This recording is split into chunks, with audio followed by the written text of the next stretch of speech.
Hi everyone, I'm Lynn Proskow and this is my presentation on Little Steps Sustainable Attainable.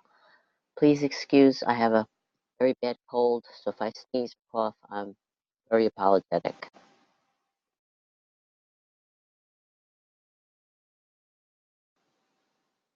Why this presentation on sustainability? See, I'm here because I care deeply about the environment and I have committed to share the seeds of knowledge I am learning along my journey.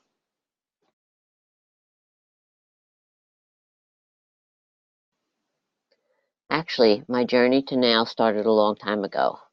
I've been a nature lover all my life since childhood. I celebrated the Earth Day when I was a teenager.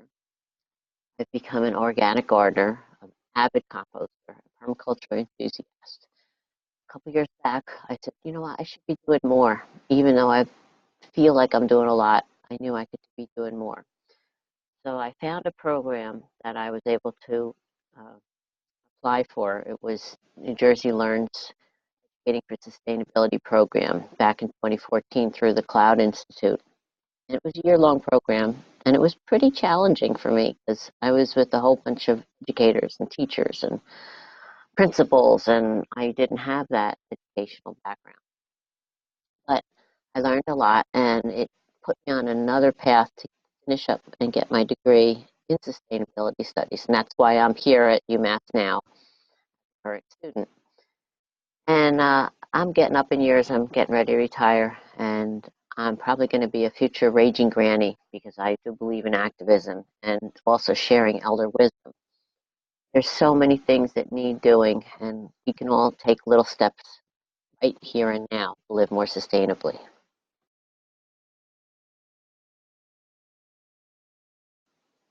I believe that the earth is a very beautiful place, but a lot of us take it for granted. We take for granted our clean air and the water that we use. And we really shouldn't. We can't any longer. The planet is heating up, and there's so many things that need to be addressed, and we need to do something about it.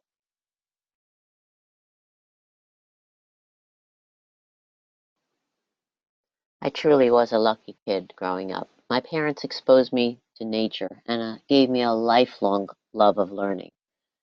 My mantras is just do a little bit better today than I did yesterday. In that way, I know I'm always growing.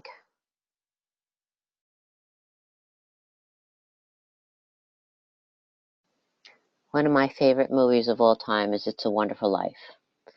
And my mom used to tell me that our lives do touch other people's lives in ways that we can't ever see. But it doesn't mean that it doesn't have an impact.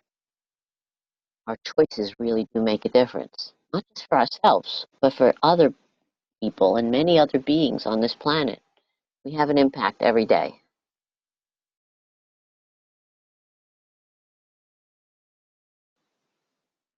What is sustainability? There are many, many different types of definitions. Development that meets the needs of the present without compromising the ability of future generations to meet their own needs. Healthy systems have limits. Constraints can actually drive creativity. We can learn to live within our means and not borrow from future generations. Currently, we use 1.7 Earths up in terms of our resources, and the Earth Overshoot Day gets earlier every year. That is not sustainable.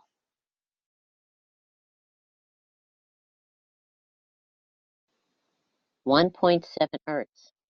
This chart, Earth Overshoot Day has gotten earlier because we are consuming more of the planet's resources every year.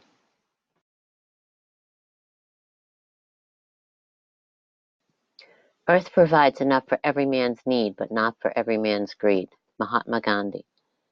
This mental model isn't sustainable any longer. If we were in a live menu, I would have you play the fish game, and you would get a better grasp of what I'm talking about. For now, I've put a link to it here. This is a demonstration of the fish game, sponsored by the Cloud Institute. Just think of your bank account. Can you withdraw more money than you have in there? Maybe for a while, you could take out a loan. That comes due eventually. Then what do you do?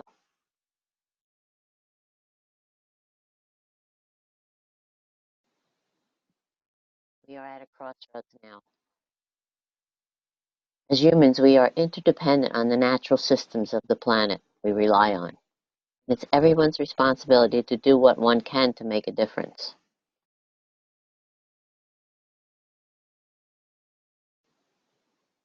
Shouldn't everyone enjoy the oceans, the forests, the natural beauty and diversity of the earth? We all need access to good, healthy food and clean water. Don't you agree?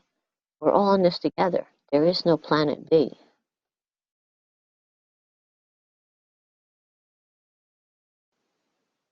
As you can see, I'm no spring chicken. I've seen my share of changes. Remember Sputnik? Watch a movie called October Sky to get an idea of what it was like back then. A lot simpler.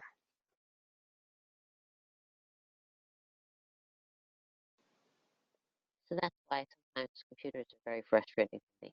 They grow up with them. So it seems strange that I'm presenting to you in this way, doesn't it?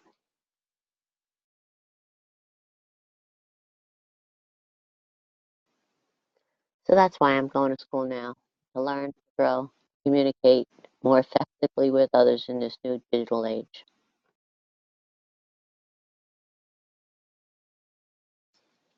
I didn't touch a computer until I was 37. My child started with an Apple Mac when she was 17. Babies born today have access to iPads, and parents are getting them learning how to code probably before age 7.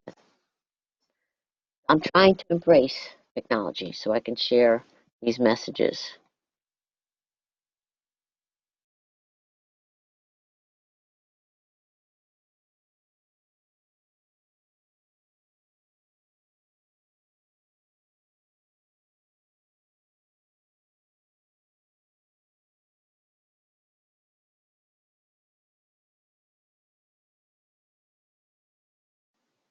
We all have treasured ideals.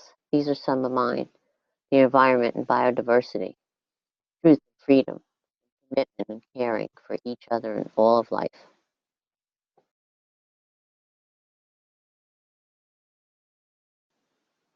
So naturally, it upsets me when I see that America pulled out of the Paris Agreement. We should be leading the way, not going backwards. I simply do not understand why America has reneged on this agreement.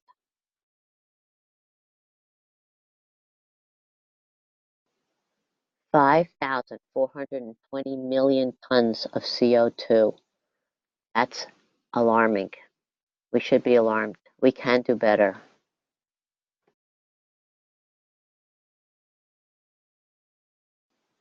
We've already started to see in our lifetimes the evidence of climate change and the impacts it's going to have. It's going to have impact on so many different areas of our lives. We need to keep the warming below 2 degrees Celsius. Rich countries have to provide some kind of money to get this started. Developed countries must continue to take the lead in the reduction of greenhouse gases. We must aim for these greenhouse gases emissions to peak as soon as possible and get them rapidly down.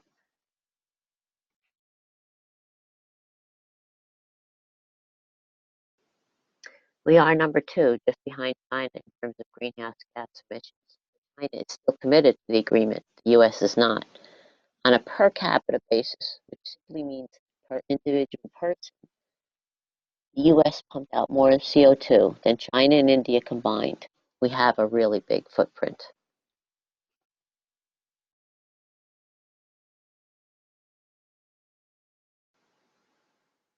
I'm not a scientist.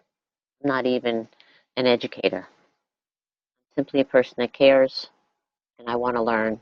I want to share that knowledge with the people that I'm trying to learn with, and then try to change our behaviors little steps at a time. That's why I'm trying to talk to you.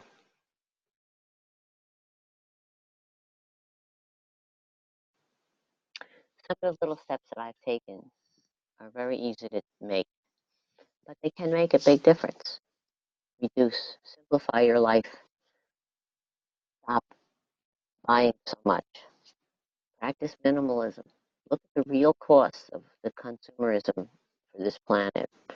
Some of the good movies are true costs.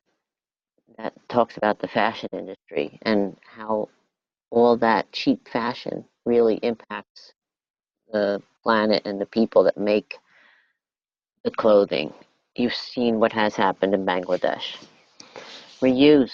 Buy things from thrift stores, garage sales, share with your family and friends. Get creative. Recycle as much as you can. It's not just about paper and plastic, though.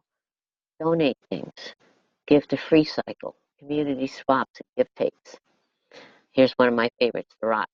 Composting is the best way you can keep organic matter out of the landfills. And you improve the soil health. There are many ways to compost, and it can be done almost anywhere, even in a small apartment. When you conserve energy and water, that's one way you can help. Countless other ways. Please start by going and checking your ecological footprint. Here's the link on the page. Garden. Environmentally friendly gardening, organic, no-till, regenerative, permaculture using perennials. These are all some ways that you can garden sustainably. All these little steps are fairly easy to take. You don't have to change your lifestyle completely. Just find little ways to improve.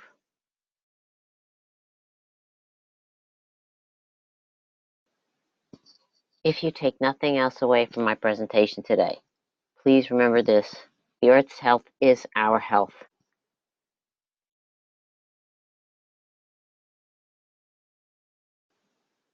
Everything we do and everything we don't do makes a difference. We are all responsible for our future.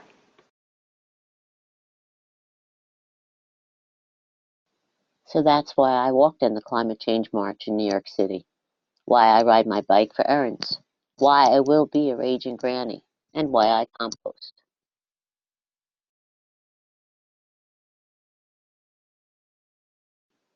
There is a link to my How to Make Compost video scribe on the website, but I couldn't get it to load into this, so sorry about that.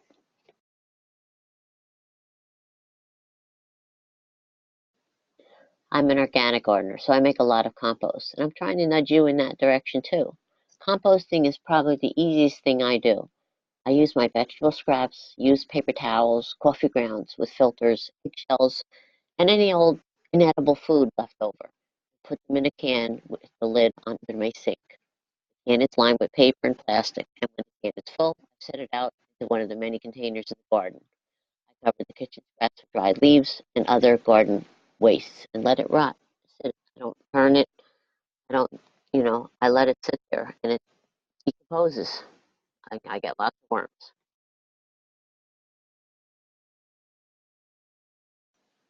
The benefits of composting are many. It keeps organic waste out of the landfills, which cuts down on methane emissions, which is even worse than CO2. It helps to regenerate the soil, which in turn uses less inputs and stores more water and carbon. There are some more easy ways to compost on YouTube. It's full of them. So please watch some of these videos and try it out. Find out what works for you and your situation.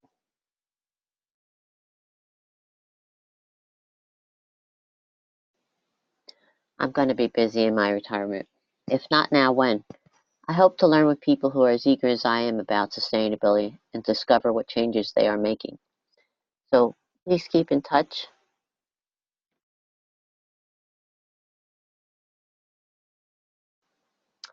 Thanks for joining me on my journey. Please explore my website for more information. There are videos and information about permaculture and more to come on other topics. If you're interested in any more sustainability workshops, please leave your email and I'll get back to you. Thank you all for joining me on my sustainability journey. Please explore my website for more information. There's links to videos and stuff about permaculture you might be interested in, and there's um, different surveys. So if you could take those, I'd be very appreciative, and thank you.